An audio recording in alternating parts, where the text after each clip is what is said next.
My name's Aaron. I'm 34, and I've always been the stable one in the family. The one who got out early, paid his own way through college, kept a job, and didn't show up at Christmas asking for loans. I'm not flashy or loud.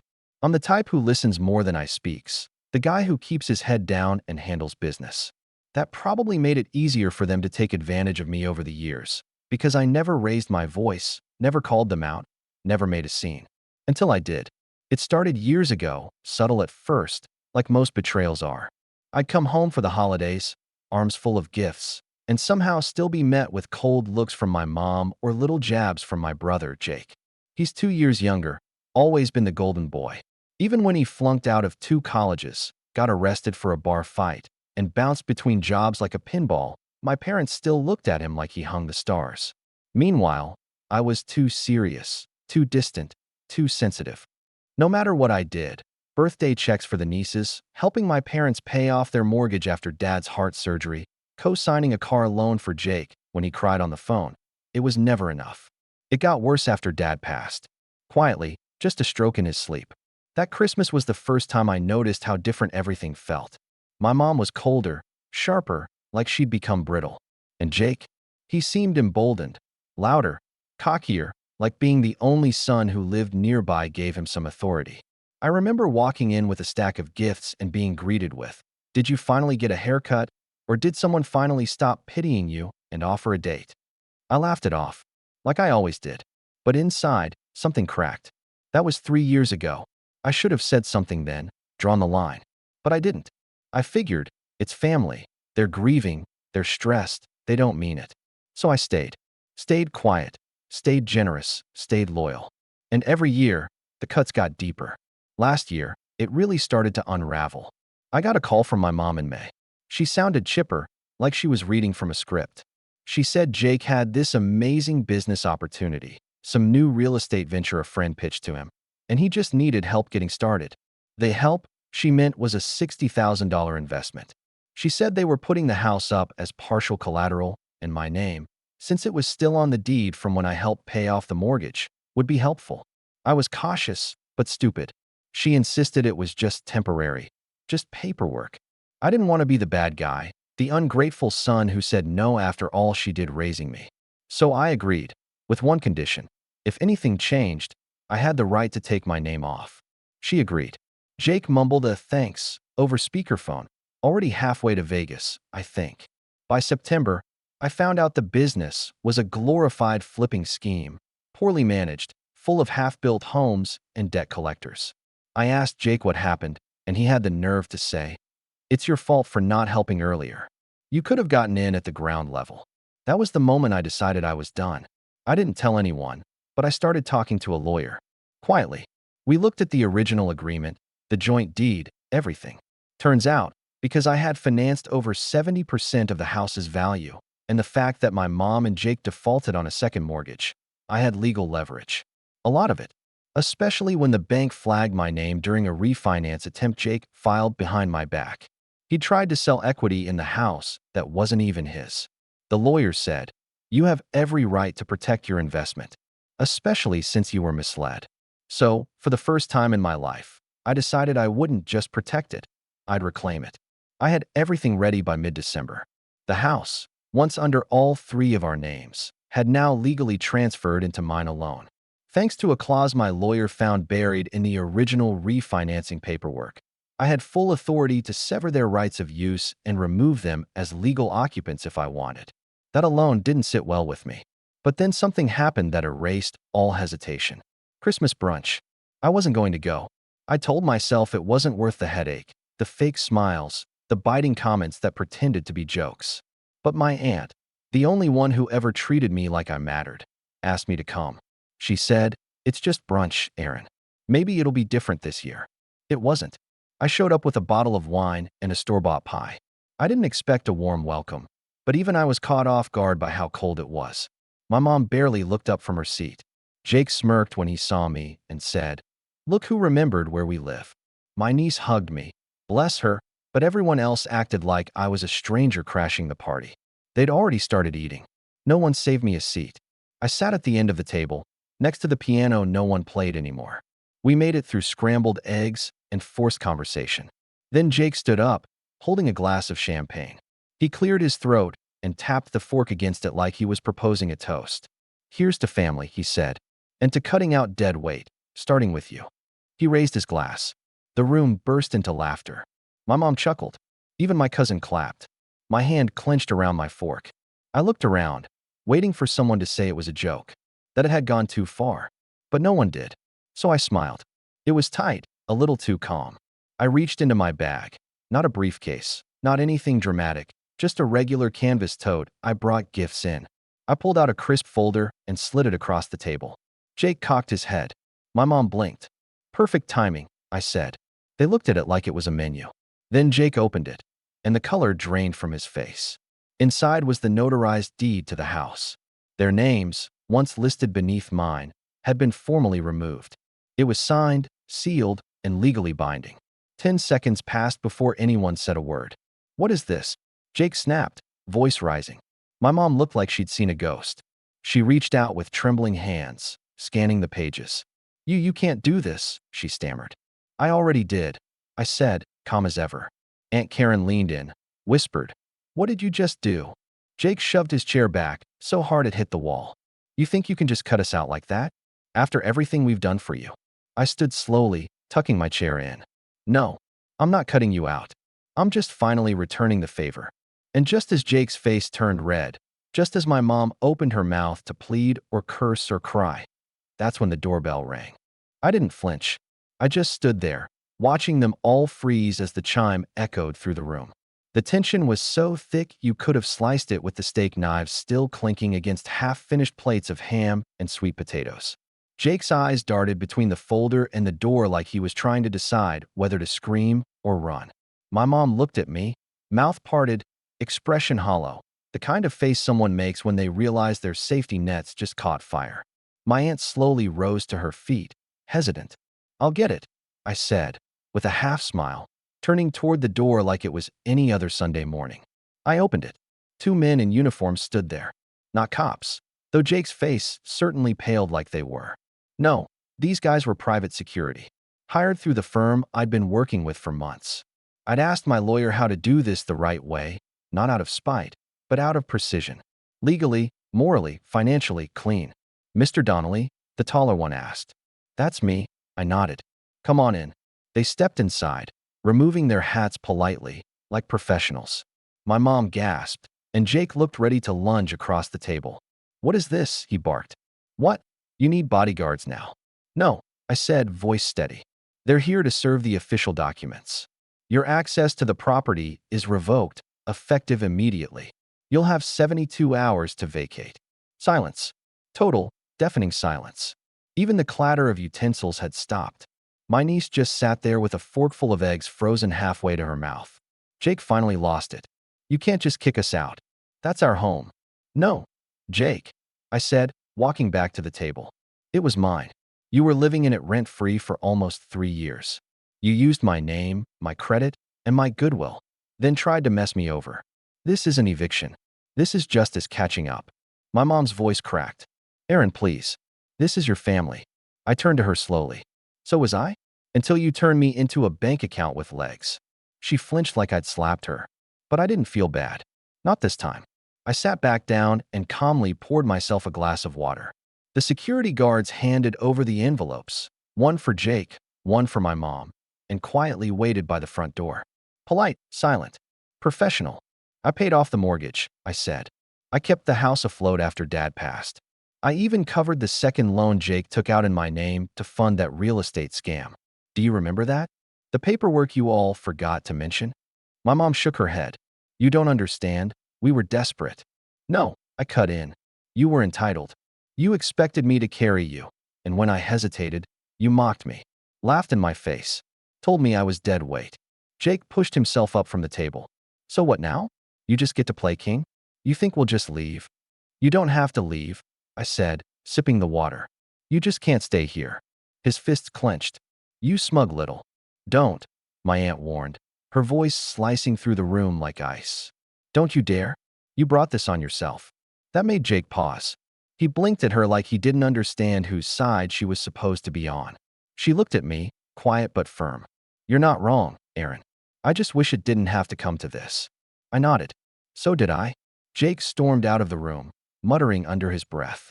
My mom just sat there, staring at the documents in front of her like they were written in a foreign language. I stood up again, smoothing out my shirt. You have 3 days. The locks will be changed after that. I'll have movers available if you need them. It's not personal, but it is final. I turned to leave. Just before I reached the door, I paused and glanced back. Oh, and Jake, I said, one more thing. He stopped halfway up the stairs, glaring over the railing. I also pulled out of the business loan cosign. You'll be hearing from the bank Monday morning. Might want to answer that one. He turned pale. I didn't wait for a reply. I walked outside into the cold, fresh air, took a deep breath, and smiled. For the first time in years, I didn't feel like a background character in my own story. I felt free. I didn't drive home right away. I sat in the car for a while, engine off, staring through the windshield at the wreath still hanging crookedly on their front door. The same one I bought them last year, hand-woven, expensive, the kind my mom once would have gushed over. Now it looked like it didn't belong there, like it was clinging to a version of this family that didn't exist anymore. My hands were still shaking, but not from fear. From release. From letting go of years I'd spent tiptoeing around their moods, their jabs, their judgments. It was strange. I wasn't sad. I wasn't even angry anymore. I just felt clear. My phone buzzed. A text from Aunt Karen. You did what you had to do. I'll be by tomorrow to help clear your dad's things before they get rid of them. They won't understand, but I do. And I'm proud of you. That last line hit harder than I expected. I stared at it for a long time. I'm proud of you. I couldn't remember the last time someone in my family said that to me. My mom never did. Not even when I graduated college early. Not when I paid off my loans. Not when I sent her money every month without asking questions. Jake got that line all the time. After his first job, after every failed business, even after getting arrested. But me? I got silence. Until now. I responded with a short, thank you. Tomorrow works. I sat there for another 10 minutes, watching snowflakes start to drift down over the hood. It was quiet out. The kind of quiet that feels holy. I almost didn't want to break it by starting the engine. But then I remembered the storage unit.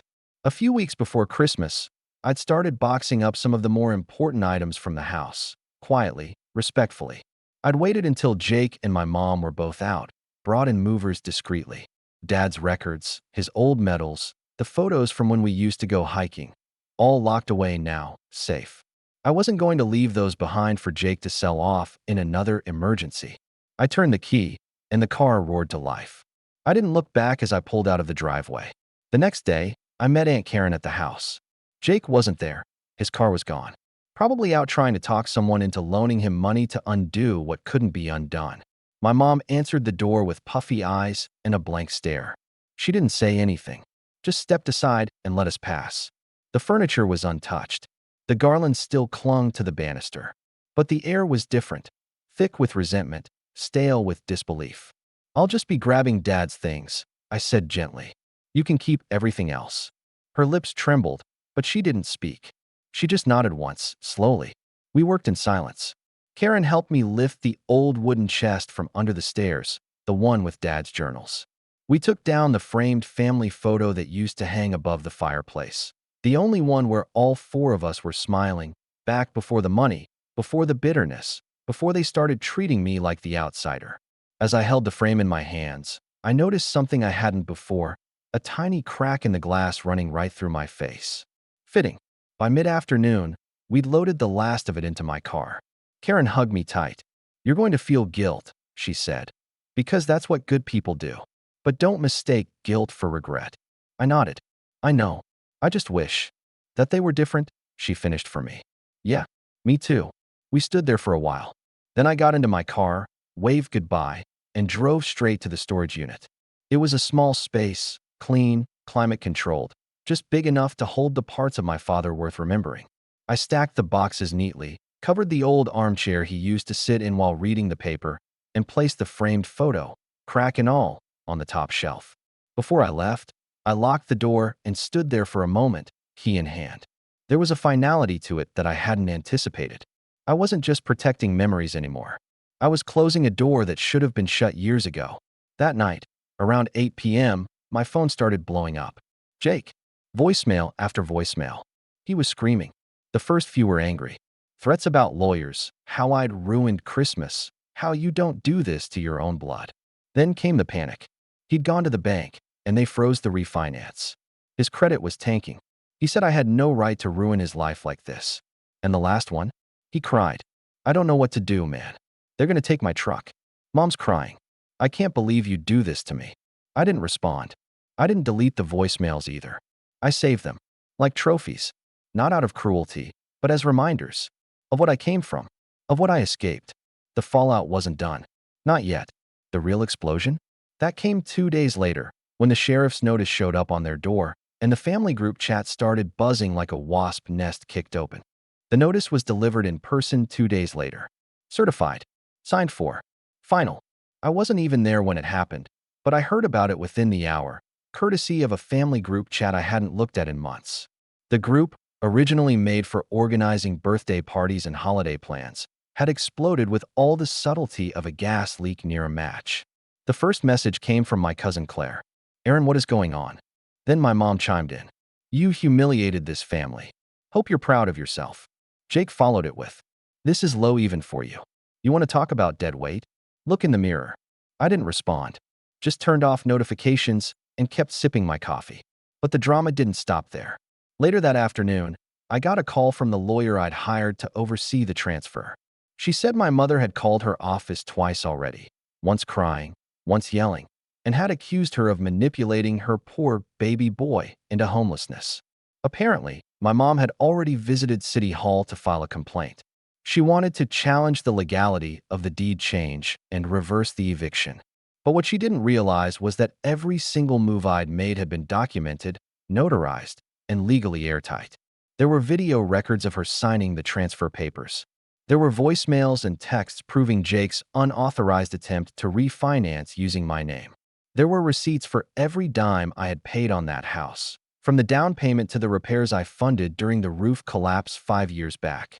My lawyer told her flatly that if she continued threatening legal action, she would be countersued for fraud. That's when things got personal. A week later, I found out she'd started telling extended family members that I'd forged her signature and stolen the house. She claimed I was trying to destroy what was left of our family. I ignored it at first. Most of them barely knew me anyway. But then one of my mom's cousins reached out to say, just so you know, she's trying to turn the whole family against you. She even said you manipulated your dad into giving you control of the house. That was too far. Dad was sacred. The only one who ever understood me. Or tried to. I knew the real reason my mom was panicking wasn't because she lost a place to live. It was because she lost control.